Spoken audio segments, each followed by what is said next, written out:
তখন শিক্ষার অস্তিত্ব একেবারে শেষ হয়ে যায়। একজন শিক্ষক যখন ভোট পড়েছে মাত্র ৬-৭% লিখতে পারলো, ৫০%, ৬০% ভোট করেছে, এটা যখন লিখতে পারে তখন সেই শিক্ষকের কোনো মান মর্যাদা থাকার কথা নয়।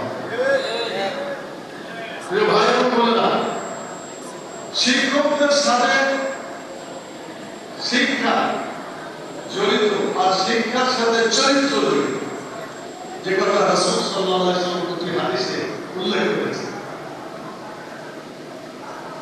চরিত্র যদি না থাকে তাহলে একটা মানুষের যতই শিক্ষিত হোক তার কোনো দাম থাকে না। আপনার ছোটবেলায় নিশ্চয়ই বলেছেন, if money is lost, nothing lost. If health is lost, something lost. But if character is lost, everything lost. মানুষের টাকা পয়সা যদি হারিয়ে যায় তখন কোনো ক্ষতি হয় না মানুষের যদি স্বাস্থ্য নষ্ট হয় কিছু ক্ষতি হয়, আর যদি চরিত্র নষ্ট হয় তো নষ্ট হওয়ার আর কিছু বাকি থাকে না। গোটা জাতির জন্য, দেশবাসীর জন্য এই কথাটা শতভাগে সত্য হিসাবে আমাদেরকে যদি চিন্তা করি তাহলে আমরা জানতে পারবো।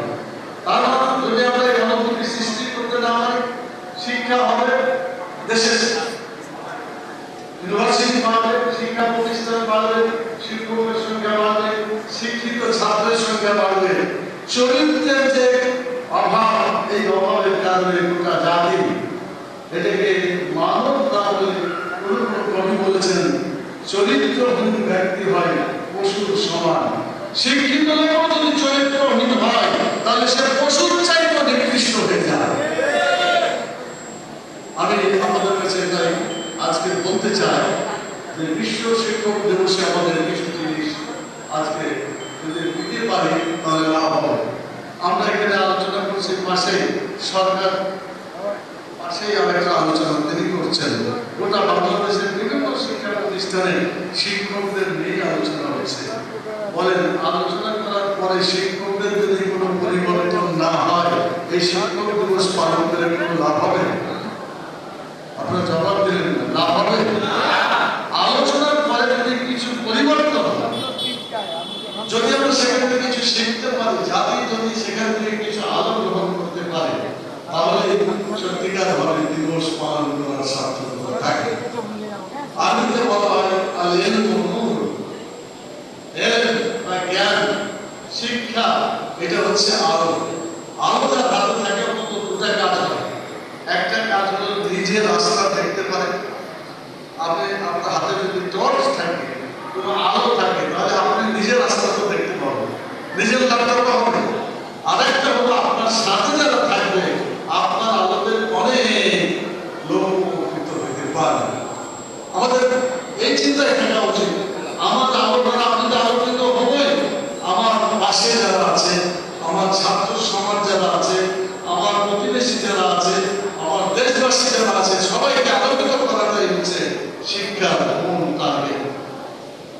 মুহাম্মদ রাসূলুল্লাহ সাল্লাল্লাহু আলাইহি ওয়াসাল্লাম ইন্তেকালের আগে খুবই গুরুত্বপূর্ণ কথা বলেছেন, যেটা আপনারা জানেন।